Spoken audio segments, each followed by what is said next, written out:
Halo Tribuners, di balik perjalanan karir kesuksesan Prinsa Mandagi di dunia musik, ternyata Prinsa Mandagi memendam sebuah kisah pahit di mana dirinya pernah menjadi korban kekerasan verbal dari hubungan asmaranya dengan seorang lelaki, dan itu terjadi sudah cukup lama. Namun dampak dari hubungan toksik ini atau pernah mengalami kekerasan secara verbal membuat Prinsa Mandagi mengalami trauma berat dalam menjalin hubungan asmara.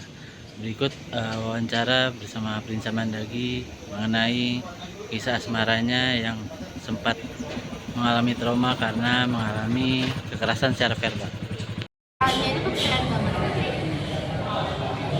Prinsa fokus ke karir, mungkin orang tua nggak nuntut buat cepet-cepet nikah ini.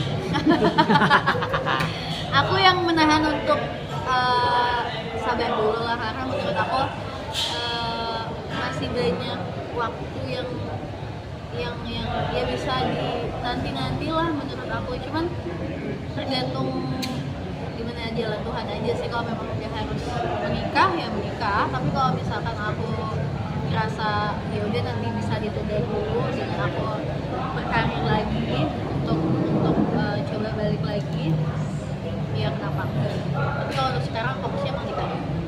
Menahannya mungkin ada masih ingin mewujudkan mimpi apa gitu, sampai akhirnya menahan mimpi yang diimpikan banyak orang, kan menikah kan impian banyak orang ya. Jadi kayak memang apa ya, tujuan aku hari ini masih karir sih, karena aku merasa belum sampai di on top gitu, belum. Jadi kayak aku masih akan terus berkarya dulu aja, karena kalau misalnya sudah menikah aku yakin banget tugas dan peranan aku kan berbeda dan gak sebebas sebelum menikah gitu. Jadi kayak sebisa mungkin aku manfaatkan waktu yang masih ada ini untuk gimana caranya berkarya. Walaupun wajahnya udah ditampil di Amerika itu di masih belum merasa ada di top karir berarti ya?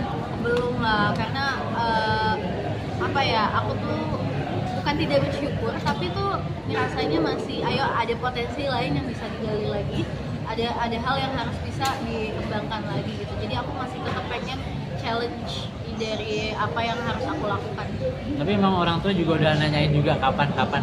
Sebenarnya nggak begitu banget, cuman kode-kode ya? mungkin sudah wanti-wanti karena usia aku juga udah menjelang 27.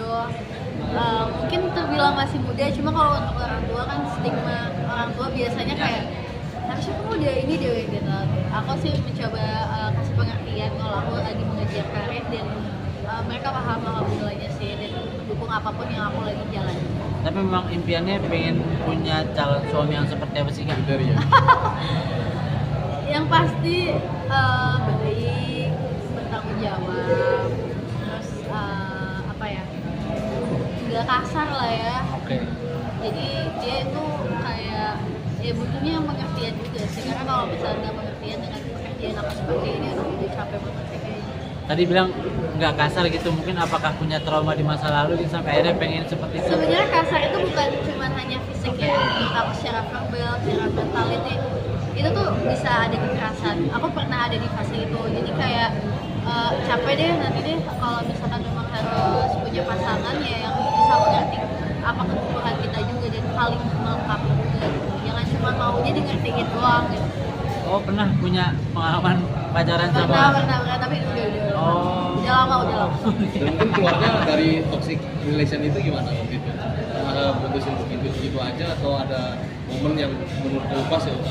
Nah, nunggu momen pas sih, karena kalau misalkan di toxic relationship tuh biasanya tuh bukan lama ya, susah untuk kayak berpikir jernih, karena pasti udah ada manipulasi, ada apa gitu. Jadi kayak kita nyari waktu yang pas di mana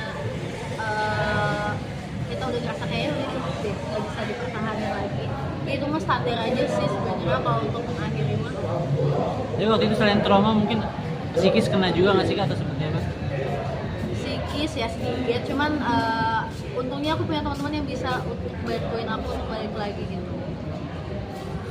Kak, Mas Ari. Sip, aman. Terima Jangan lupa subscribe ya.